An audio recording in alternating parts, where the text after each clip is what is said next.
Bonjour, aujourd'hui je suis avec Nicolas et Rémi. Rémi, bonjour. Bonjour. Nicolas, Bonjour.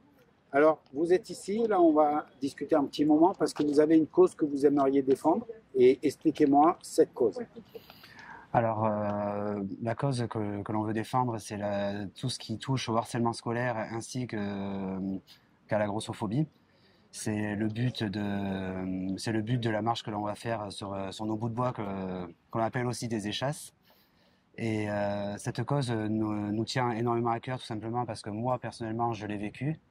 Nicolas, toi aussi, tu l'as vécu. D'une manière différente. De deux manières différentes. Lui, il l'a vécu avec des gestes. Moi, c'était beaucoup de mots, des paroles, enfin des mots, des paroles, et des regards, des critiques. Et tandis que Nicolas, lui, c'était plus des... Nicolas, toi c'était plus des gestes, c'est-à-dire... Alors moi, c'était physique. Voilà. C'était du harcèlement où je te pousse dans les toilettes, je te fais tomber, je te jette des trucs dessus. Et beaucoup de critiques aussi quand même, hein, parce que j'étais pas tout maigre.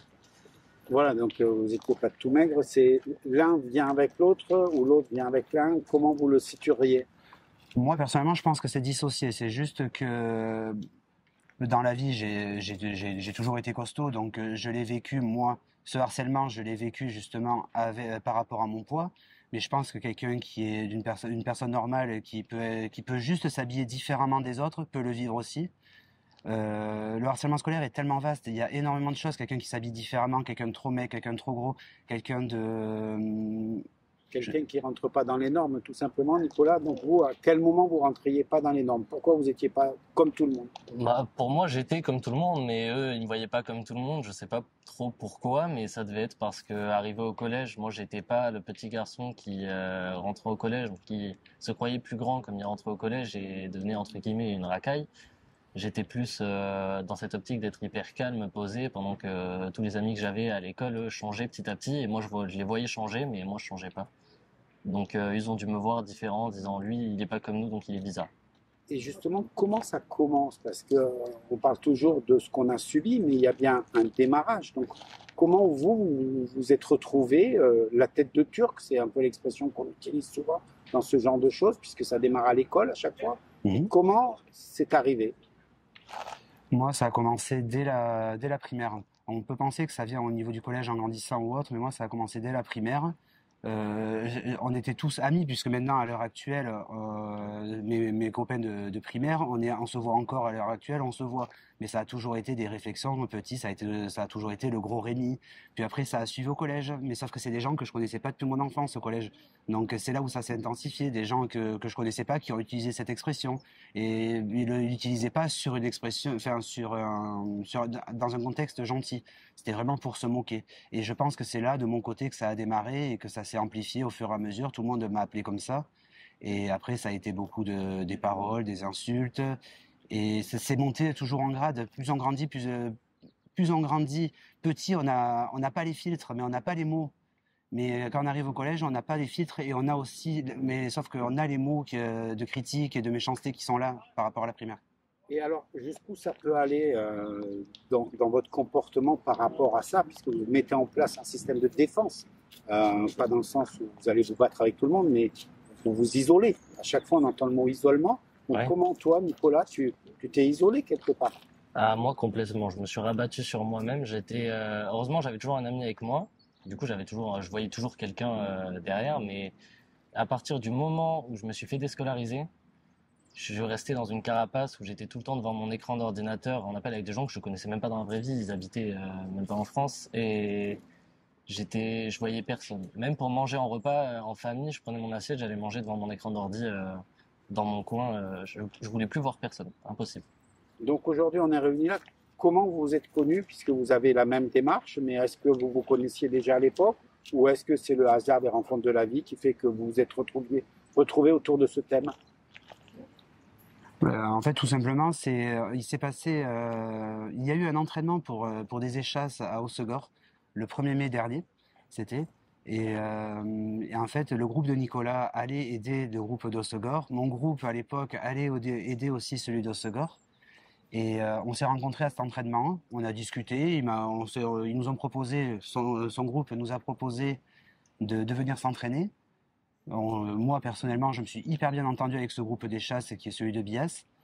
Et alors comment, justement, on parle des chasses, on y viendra après puisque c'est le thème de votre défi, mais vous vous rencontrez à travers des échasses, comment vous en arrivez à parler de ce problème que vous avez subi en dehors du contexte, ou vous le subissiez encore dans ce contexte-là?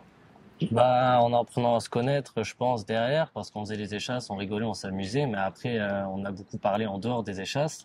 Donc, petit à petit, on a appris à faire connaissance, à connaître nos vies, et comme on a tous les deux vécu la même chose, je pense que ça en est venu au fait où on en a parlé un jour et on s'est rendu compte que, bah, voilà, quoi, ça Vous portait vous êtes beaucoup. retrouvé vous vous êtes rendu compte qu'il y avait la même souffrance intérieure, même si, je ne sais pas, vous alliez extérieurement mieux, il y avait toujours la même souffrance Oui, intérieure. oui, oui, tout à fait. Il y avait cette souffrance et je me rappelle, c'était cet été précisément qu'on a commencé vraiment à en parler. C'était à peu près au mois de juillet. C'est en allant tout simplement à la plage.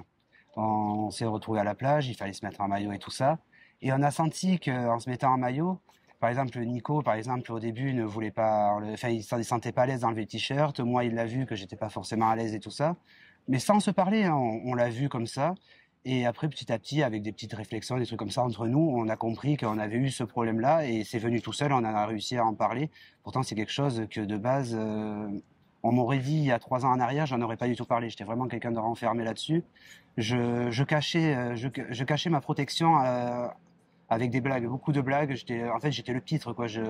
C'était ma protection, moi, en tout cas. Est-ce que justement, on peut en déduire que malheureusement, les gens ne veulent pas en parler, mais que ben, c'est là qu'il faut en parler, que c'est le premier bienfait d'en parler, c'est que ça vous soulage? Oui, alors, je suis le cas pour le coup, comme vous venez de le dire. Je ne voulais pas en parler. Même mes parents n'étaient pas au courant. J'en ai jamais parlé. J'ai toujours subi. J'étais dans ma bulle. Mais c'est vraiment. Et maintenant que j'arrive à en parler, je me rends compte que oui, il faut en parler. Nicolas, toi aussi, ça te fait du bien d'en parler? Alors ouais, moi j'en parlais beaucoup avec ma mère quand j'étais petit, je disais tout dès que je rentrais parce que le matin quand je partais au collège, je pouvais pas le cacher, j'avais des nausées, je pouvais pas y aller. Donc moi j'ai toujours eu quelqu'un avec qui parler derrière, mais ouais, ça a été compliqué.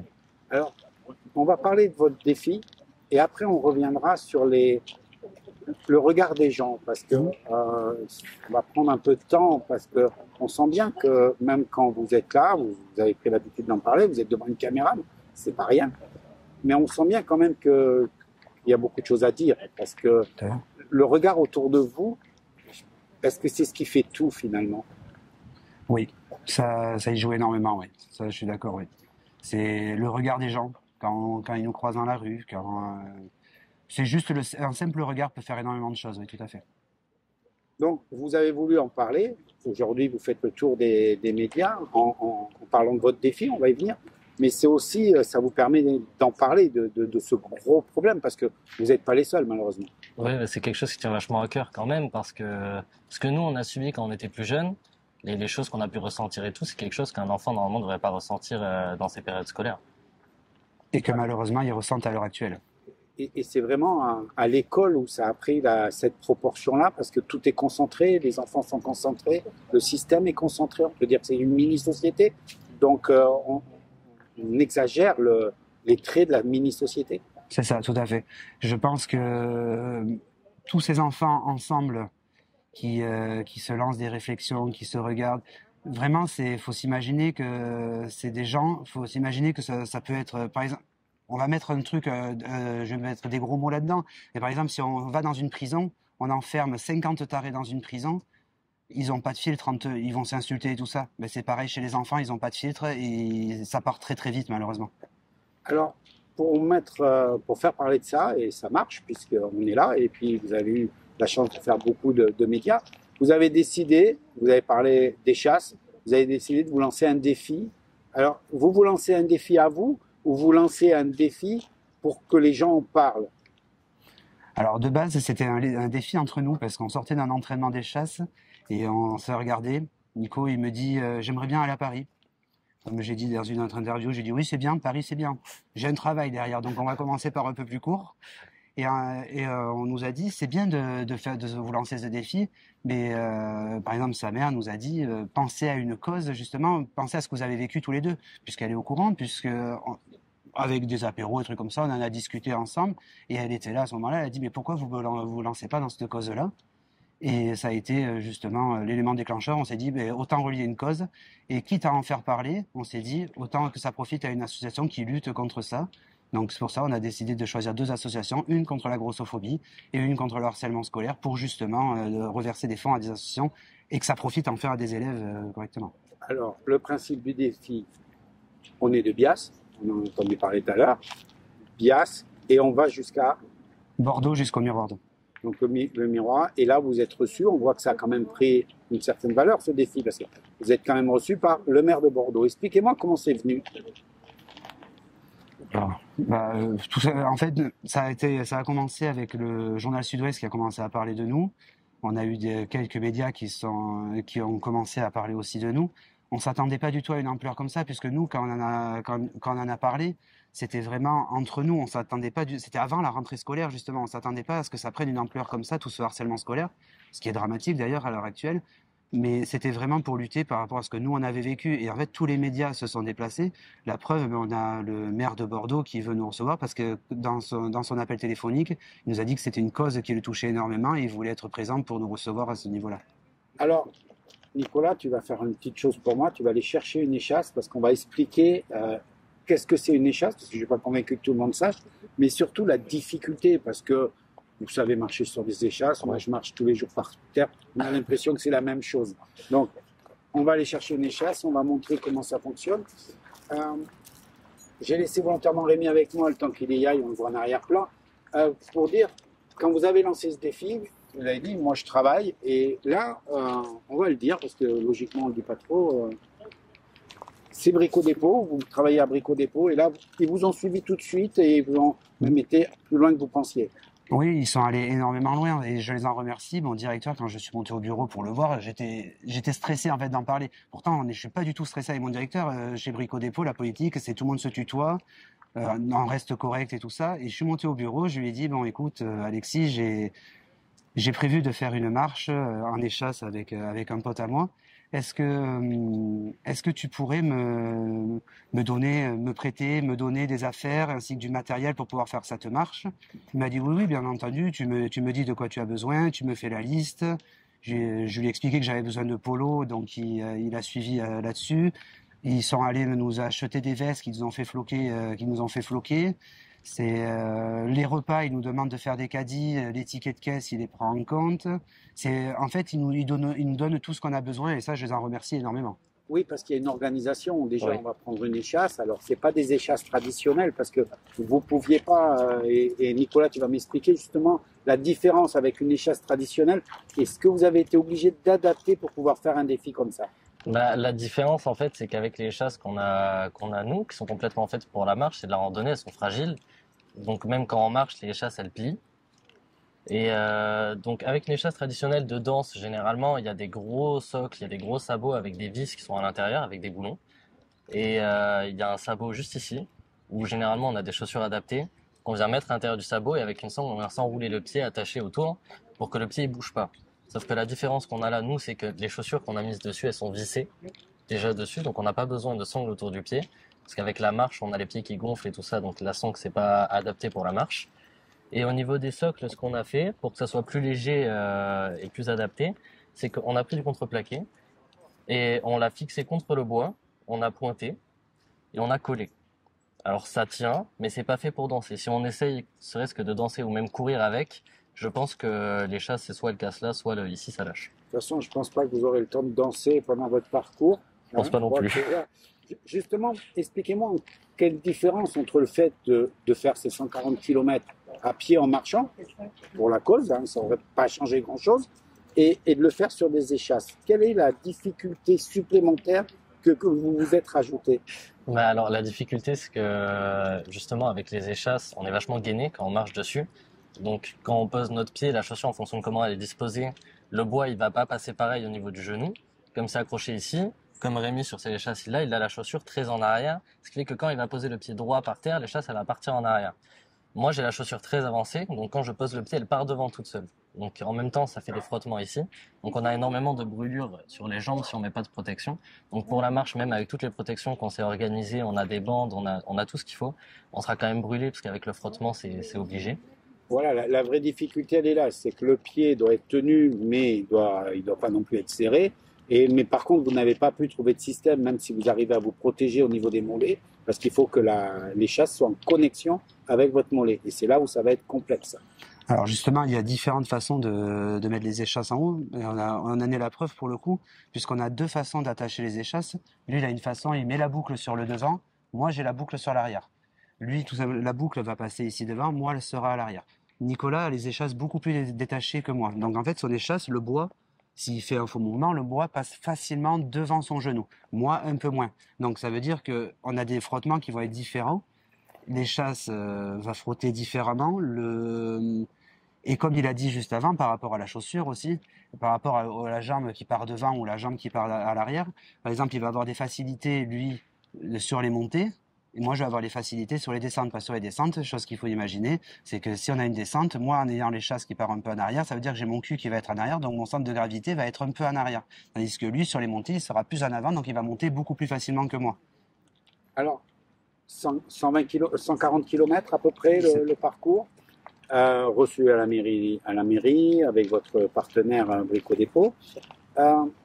Tout ça, j'aurais tendance à dire c'est bien gentil, mais à quoi ça sert? C'est-à-dire, bon, première des choses, vous voulez récolter des fonds. Mmh. Alors, qu'est-ce que vous avez fait? À chaque kilomètre, il y a un partenaire qui paye, c'est ouvert à tout le monde, vous avez un site internet, une cagnotte, je sais pas. Expliquez-moi comment vous voulez récupérer des fonds.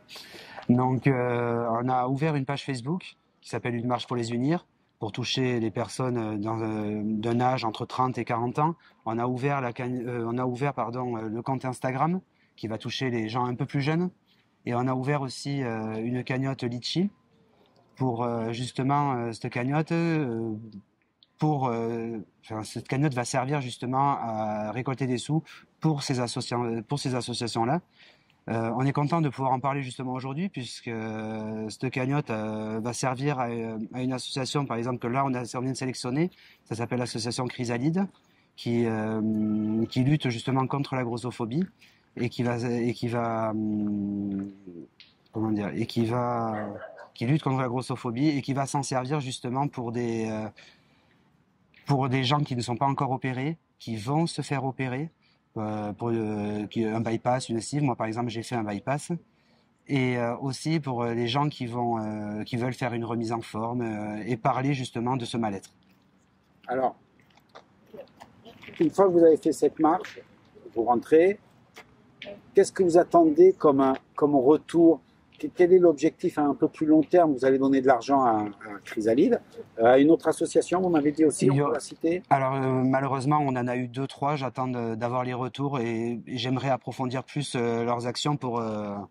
Voilà, vous voulez pas que ça parte, c'est pas donné pour donner, vous voulez vraiment qu'il y ait une efficacité. Oui, parce qu'autrement, je serais allé sur une association directement du gouvernement qui a des sous, et moi je veux une association ici du coin dans les Landes qui va lutter justement dans les collèges, lycées et des Landes.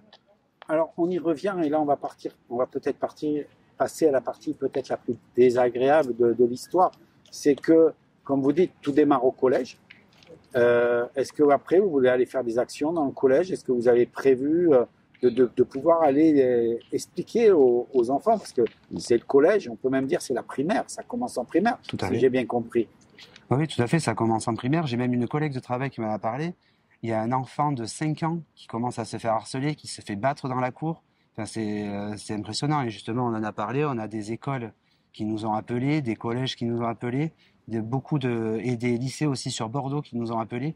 Ils nous demandent de venir montrer les échasses. Bon, ça, c'est un détail. Mais ils veulent surtout parler du harcèlement scolaire et sensibiliser les jeunes à ça. Alors, on va rentrer dans le fond du problème. On veut sensibiliser. Est-ce que vous pensez, vous qui l'avez subi, que d'en parler et de sensibiliser, c'est vraiment suffisant? Est-ce que c'est pas un peu de la poudre aux yeux au niveau structurel et je dirais administratif pour se donner bonne conscience, ou vous pensez que ça peut avoir une efficacité? Alors, je pense qu'il y aura quand même une efficacité qui sera faite quelque part, ça c'est sûr. Mais je pense que les mots seront pas suffisants non plus pour faire arrêter depuis le temps que ça dure.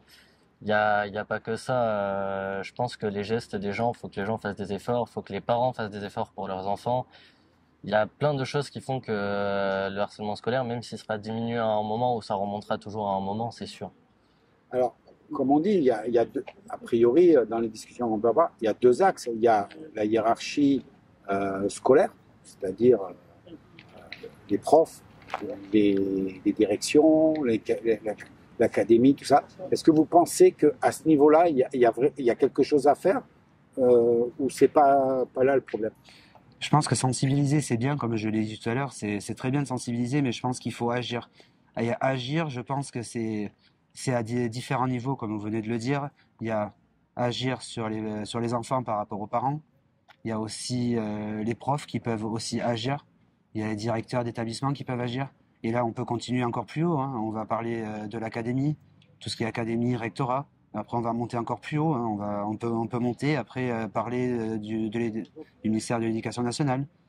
Et je pense que si tous ces gens-là agissent à leur échelle, convenablement, comme il faudrait le faire, par exemple, un harceleur doit être sanctionné, chose qui ne l'est pas encore forcément à l'heure actuelle. Parce que pour qu'un harceleur soit sanctionné à l'heure actuelle, il faut s'imaginer quand même que c'est pas écrire juste au directeur, on est obligé d'envoyer des courriers directement au rectorat pour que le harceleur soit sanctionné. Comment ça ne l'est pas?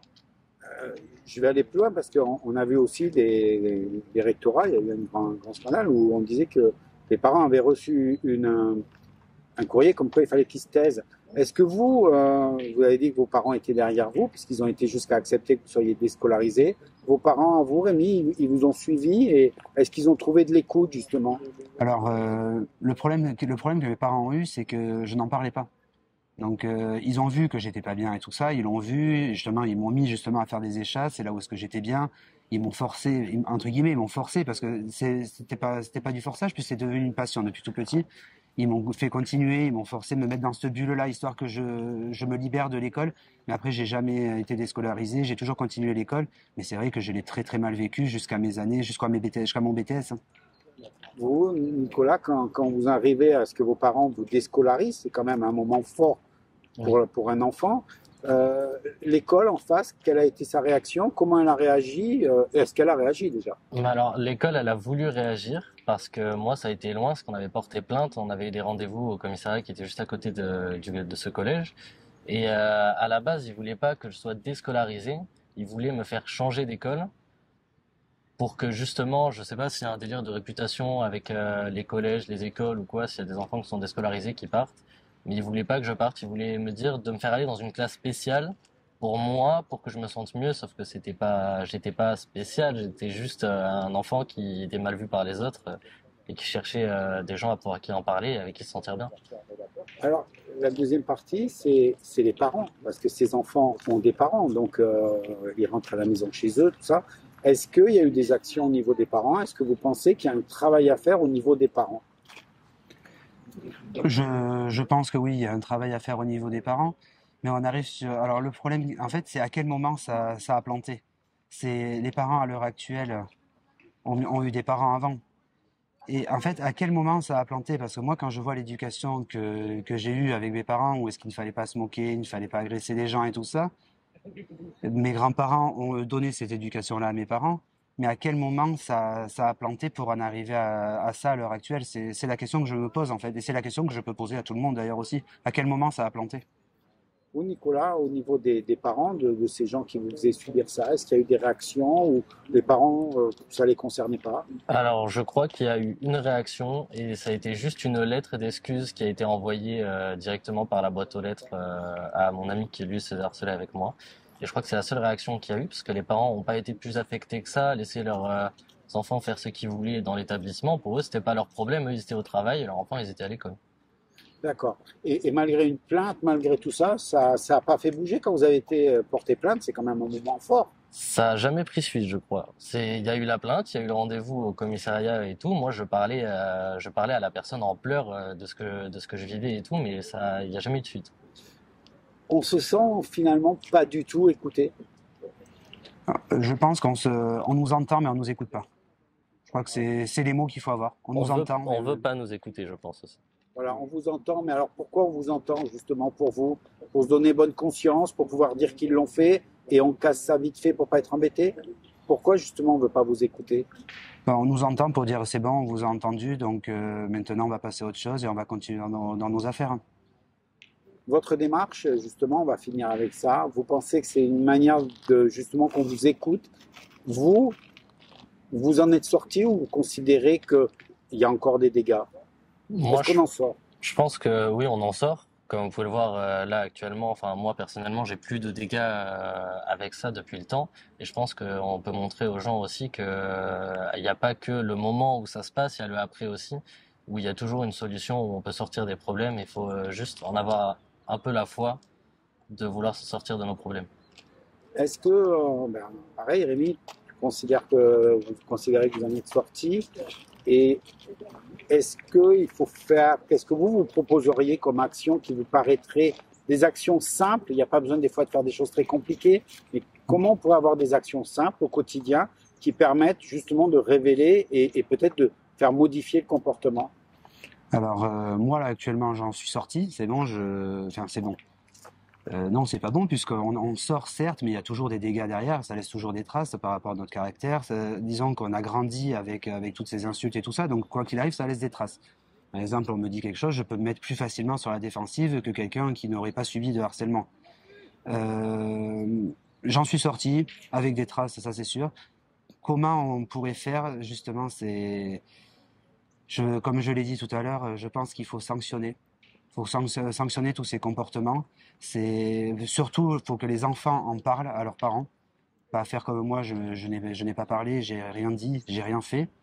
Il faut vraiment que les enfants puissent en parler et qu'ils soient libres d'en parler aux parents. Il faut que les parents, s'ils voient, par exemple, un bleu ou quelque chose sur leurs enfants, il faut qu'ils posent des questions aussi. Parce qu'il y a les enfants, il y a les parents des harceleurs. Ça, c'est sûr qu'il faut qu'ils fassent quelque chose. Mais il y a aussi les parents du harcelé. Il faut qu'ils restent alertés, il faut qu'ils regardent le comportement de l'enfant et vraiment le comportement de l'enfant peut jouer énormément sur la suite. Dans toute la discussion, là, tout d'un coup, en vous écoutant, ça vient de me faire tilt. On a parlé des harcelés, des harceleurs, mais il n'y avait pas que deux personnes à chaque fois. Il n'y avait pas que le harcelé, le harceleur. Les gens autour, quelle est leur réaction et qu'est-ce qui se passe? Alors moi, dans tout ce que j'ai vu et ce que j'ai vécu, les gens à côté, ils regardent.